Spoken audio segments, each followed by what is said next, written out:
और चौथी बात यह है कि जो मीडिया में ये सवाल उठ रहा है कि ऐसा ना हो कि आप सिर्फ वोट ऑन अकाउंट ले लें फरवरी में और चले जाएं, क्योंकि सप्लीमेंट्री डिमांड तो आप पिछले सेशन में ले चुके हैं। देखिए, स्पेशल सेशन तो सरकार बुला रही है और बिल्कुल ही कम वक्त दिया गया है, मगर हम शुरू से ही डिमांड कर रहे थे कि स्पेशल सेशन बुलाया जाए, क्योंकि चीन हमारी भारत की 2000 स्क्वायर किलोमीटर पर कब्जा करके बैठा है और चीन डेप्सांग डेमचॉक को छोड़ नहीं रहा है।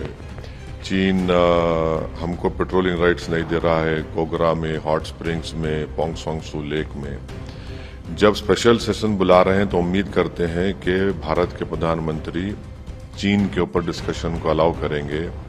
दूसरा, हम भारत सरकार से, मोदी सरकार से इस बात का डिमांड करते हैं कि रोहिणी कमीशन ने अपनी रिपोर्ट दे दी है तो वो फौरन 50% जो रिजर्वेशन की लिमिट है उसको ब्रीच करें और पार्लियामेंट में स्पेशल सेशन में एक बिल लेकर आएं ताकि हम वो 50% की लिमिट को ब्रीच कर सकें।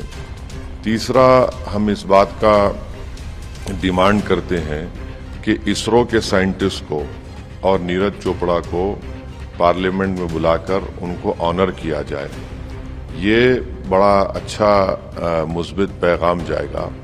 और चौथी बात यह है कि जो मीडिया में ये सवाल उठ रहा है कि क्या वन नेशन वन इलेक्शन होगा, ये नहीं हो सकता है। ये भारत के संविधान के खिलाफ होगा, क्योंकि फेडरलिज्म भारत के संविधान के बेसिक स्ट्रक्चर का हिस्सा है।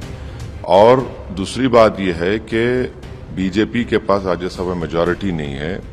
तीसरी बात उसमें ये निकलेगी कि बहुत से अपोजिशन रूल्ड स्टेट्स हैं जो इस बात को कबूल नहीं करेंगे, क्योंकि कर्नाटक में हालिया इलेक्शन हुआ, क्यों दूसरे स्टेट्स करेंगे। तो वन नेशन वन इलेक्शन मेरे लगता है कि अनकॉन्स्टिट्यूशनल होगा, फेडरलिज्म के खिलाफ होगा, जो बेसिक स्ट्रक्चर का हिस्सा है।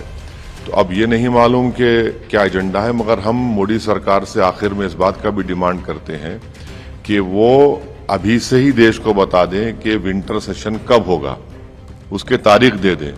ऐसा ना हो कि आप सिर्फ वोट ऑन अकाउंट ले लें फरवरी में और चले जाएं, क्योंकि सप्लीमेंट्री डिमांड तो आप पिछले सेशन में ले चुके हैं। अब हम तो यही डिमांड करेंगे कि नवंबर दिसंबर में भी विंटर सेशन के डेट्स का ऐलान कर दीजिए, फिर वोट ऑन अकाउंट फरवरी में होगा। तो ये इस पर हमको यही बोलना है जो स्पेशल सेशन बुलाया जा रहा है मोदी सरकार की तरफ से। आपको क्या लग रहा है सर कि मतलब स्पेशल सेशन, क्योंकि आप पार्लियामेंट्रियन हैं, सरकार को पहले बताना चाहिए विंटर सेशन, ये जो स्पेशल सेशन बुलाया जा रहा है उसको बुलाने से पहले सबको इत्तला किया जाना चाहिए, क्योंकि अब दीगर पार्टियां भी डिमांड की कि बताना चाहिए। देखिए, पार्लियामेंट सेशन को बुलाना तो ये तो कॉन्स्टिट्यूशनली सरकार के हाथ में है, इसमें हमको कोई ऑब्जेक्शन नहीं है। मगर जब आप सेशन बुला ही रहे हैं तो बेहतर ही होता है कि आपका एजेंडा क्या है। आप अमृतकाल कह रहे हैं, स्पेशल सेशन कह रहे हैं, फिर आप उसमें लिखते हैं कि ये 17वीं लोकसभा का 13वां लोकसभा सेशन होगा। तो इसका मतलब क्या है? ठीक है, आप बुला रहे हैं, तो जब आप बुला ही रहे हैं तो आप इस स्पेशल सेशन में हम फिर से कह रहे हैं कि चीन जो भारत की जमीन पर कब्जा करके बैठा है डेप्सांग डेमचॉक में 2000 स्क्वायर किलोमीटर पर, उस पर फौरन डिस्कशन लगाइए, डरिए मत। और दूसरा, आप इसरो के साइंटिस्ट को बुलाकर अगर नई बिल्डिंग में करा रहे हैं तो उनको और नीरज चोपड़ा को सम्मान करिए, उनको ऑनर करिए।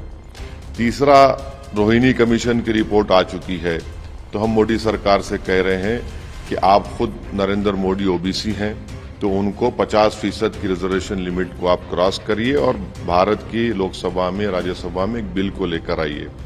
चौथा यह है कि आप फौरन देश को बता दीजिए कि विंटर सेशन के डेट्स क्या होंगे। ऐसा ना हो कि आप डायरेक्ट चले जाएं वोट ऑन अकाउंट में, क्योंकि आप तो सप्लीमेंट्री डिमांड्स पास कर चुके हैं। और आखिर में ये वन नेशन वन इलेक्शन का जो सिलेक्टिव लीक किया जा रहा है, ये कॉन्स्टिट्यूशनली नहीं हो सकता, ये अनकॉन्स्टिट्यूशनल है। फेडरलिज्म भारत के संविधान के बेसिक स्ट्रक्चर का हिस्सा है। बीजेपी के पास राज्यसभा में मेजॉरिटी नहीं है, कॉन्स्टिट्यूशनल अमेंडमेंट होगा, क्यों स्टेट्स तैयार होंगे?